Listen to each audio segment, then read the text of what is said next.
Movie কথা। আসসালামু আলাইকুম। মুভি কথায় আপনাদের সবাইকে স্বাগতম।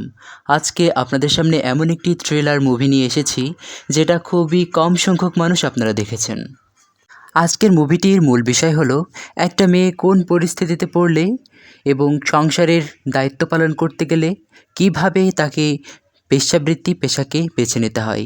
আজকের মুভিটির নাম নিরন্তর। আবু সাঈদ পরিচালিত 2006 সালের 28 জুলাই মুক্তি পেয়েছিল এই নিরন্তর মুভিটি। সেখানে অভিনয় করেছেন বাংলাদেশের জনপ্রিয় এবং কিংবদন্তি চিত্রনায়িকা শাবনূর, বাংলাদেশের আরেকজন কিংবদন্তি ইলিয়াস কাঞ্চন, ডলি জহুর, আমিরুল হক চৌধুরী, লিটু আনাম, শহীদুল আলম প্রমুখ।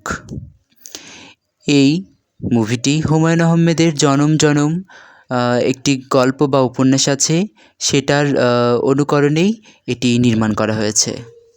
এই গল্পের যে চরিত্র, মেয়েটির নাম তিথি। তিথি তার পেশার কারণে বিভিন্ন শ্রেণীর মানুষের সামনে সুন্দর করে কথা বলে, সুন্দর ব্যবহার করে, কিন্তু তিথি তার বাড়িতে কারো সঙ্গেই এত সুন্দর করে কথা বলে না। তার কাজ শেষে রাতে এক রাশ ক্লান্তি নিয়ে সে বাসায় ফেরে, আবার দূর দূরান্তে ছুটে যায় তার পেশার কারণে। তিথি তার বিভিন্ন যোগসূত্র আছে বিভিন্ন মানুষের সঙ্গে, এবং সেই সূত্র ধরেই তিথির আজকের এই গল্প। বুকে কষ্ট চাপা রেখে কী করে দিনের পর দিন পার করছেন বেশ্যাবৃত্তির মতো একটি পেশাকে নিয়ে, সেটি আজকের মুভির মেইন টুইস্ট পয়েন্ট। তো চলুন গল্পে গল্পে আজকে শুরু করি তিথির গল্প, যা আমাদের কখনোই শোনা হয়নি। ঢাকার নিম্ন মধ্যবিত্ত পরিবারের মেয়ে তিথি। তিথির বাবা শরীরের অসুস্থতার কারণে চোখে দেখে না বললেই চলে, বা তাকে অন্ধই বলা যায়। তিথির বাড়িতে তিথির মা আছে এবং তিথির ভাই আছে। তিথির ভাইয়ের নাম হিরু। দ্রুত বড়লোক হবার লোভে তিথির ভাই অনেক টাকা পয়সা হারিয়েছে, তাই তিথিকেই পুরো সংসারের দায়িত্ব নিয়ে এই সংসারটা চালাতে হয়। তিথি অনেক চেষ্টা করেছে, এসএসসি পাশ করেছে তিথি, কিন্তু কোনো চাকরি মেলেনি। তিথির যে পেশা সেটি হলো বেশ্যাবৃত্তি, আর এই বেশ্যাবৃত্তির পিছনে যে বড় গল্প আছে সেটাও আপনাদেরকে শোনাবো। তবে তার আগে প্রাথমিকভাবে আমি এখান থেকেই শুরু করি। তিথি নাসিম নামের পরিচিত একজন ব্যক্তি আছেন, যার বিভিন্ন ধনী ব্যবসায়ীদের সঙ্গে হাত আছে বা যোগাযোগ আছে, এবং সেই নাসিমের ধনী ব্যবসায়ীদের সঙ্গে যোগাযোগ থাকায় সে তাকে খরিদ্দার জোগাড় করে দিতে পারে। এতে নাসিমেরও বেশ ইনকাম হয়, নাসিমও সংসার চালায়। সব কিছু মিলিয়ে তিথির সংসারটাও বেশ ভালো চলে এবং তিথির সংসারেও বেশ উন্নতি আসে। বাসায় ফেরার পর তিথি বেশ জ্বর অনুভব করছিল, তাই তার মা তাকে রুটি আর কপির তরকারি ভাজি করে দেয়। তিথি তৎক্ষণাৎই খেতে চাইল না, তার মা জোরাজোরি করলো, তাই সে বলল, ওখানে রেখে দাও, পরে খাচ্ছি।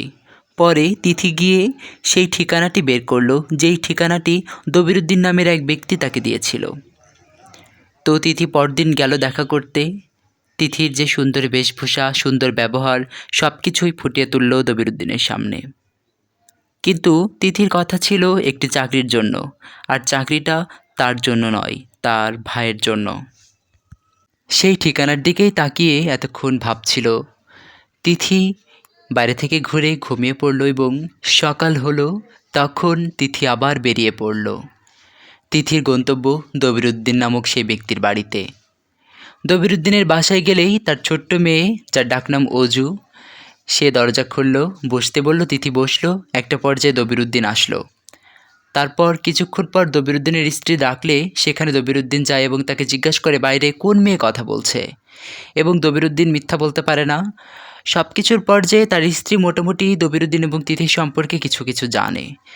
দবিরুদ্দিনের স্ত্রীর কৌতূহল যে বেশ্যাদের তো শরীর ঠিক থাকে না, চেহারা ঠিক থাকে না, তাহলে একজন বেশ্যা হয়েও তিথি কেন এত সুন্দরী? এই সকল কৌতূহলমূলক কথাবার্তা শুনে তিথি এক পর্যায়ে রেগে গিয়ে সেখান থেকে উঠে গেল সেদিনের মতো। এমনকি চা খাওয়ার কথাতেও সে নাকচ করে দিল। পরদিন দবিরউদ্দিন তাকে জানালো যে তার স্ত্রী তার বাসায় তাকে আরেকদিন আসতে বলেছেন এবং তিথি সেদিন আসার পরে তিথি নাম জিজ্ঞাসা করলে তিথি বলল, আমার 10টা নাম আছে এবং 10টাই নকল নাম, আমার কোনো আসল নাম নেই। ইত্যাদি বিষয়ে দবিরউদ্দিনের স্ত্রী বুঝলেন যে তিথি তার উপরে রেগে আছেন। তো একটা পর্যায়ে সব মনোমালিন্য দূর করে তিথি বাড়িতে ফিরে গেলে তার বাবা তাকে জানায় দবিরউদ্দিন নামের এক ভদ্রলোক একটা ফর্ম দিয়ে গিয়েছে।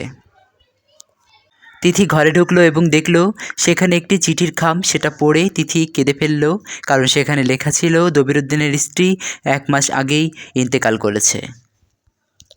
এর মধ্যে তিথির ভাই হিরো আসলো এবং জানালো যে অ্যানা নামের একটা মেয়ে নাকি বাড়ি থেকে পালিয়ে এসেছে এবং অ্যানার সঙ্গে হিরোর একটা ভালোবাসার সম্পর্ক চলছিল। তো তিথি বোঝানোর চেষ্টা করলেও অ্যানা কিছুতেই বুঝতে রাজি নয়। তিথি এবং হিরো মিলে অ্যানাকে বোঝানোর চেষ্টা করলেও অ্যানা কিছুতেই বোঝার পাত্রী নয়। অ্যানাকে বাড়ির ভিতরে ঢুকিয়ে নিয়ে গেল তিথি এবং হিরো। অ্যানা এবার গিয়ে তার শ্বশুর মশাইয়ের পায়ের কাছে সালাম করলো এবং তারপরেই তার নিয়ম অনুযায়ী তার শাশুড়ির কাছে সালাম করতে গেলে তার শাশুড়ি বলেন, খবরদার আমার পা ছুঁবে না। সেদিনের চিঠিতে এটাও লেখা ছিল যে তিথি যত দ্রুত পারে দবিরউদ্দিনের বাসায় গিয়ে যেন দেখা করে। তো তারপর বাসায় গেলে দবিরউদ্দিন তাকে একটি ফর্ম দেয়, সেখানে ছিল বেশ কিছু টাকা এবং তার সাথে ছিল একটি চিঠি। সেটা পড়ে তিথি বেশ ইমোশনাল হয়ে যায়।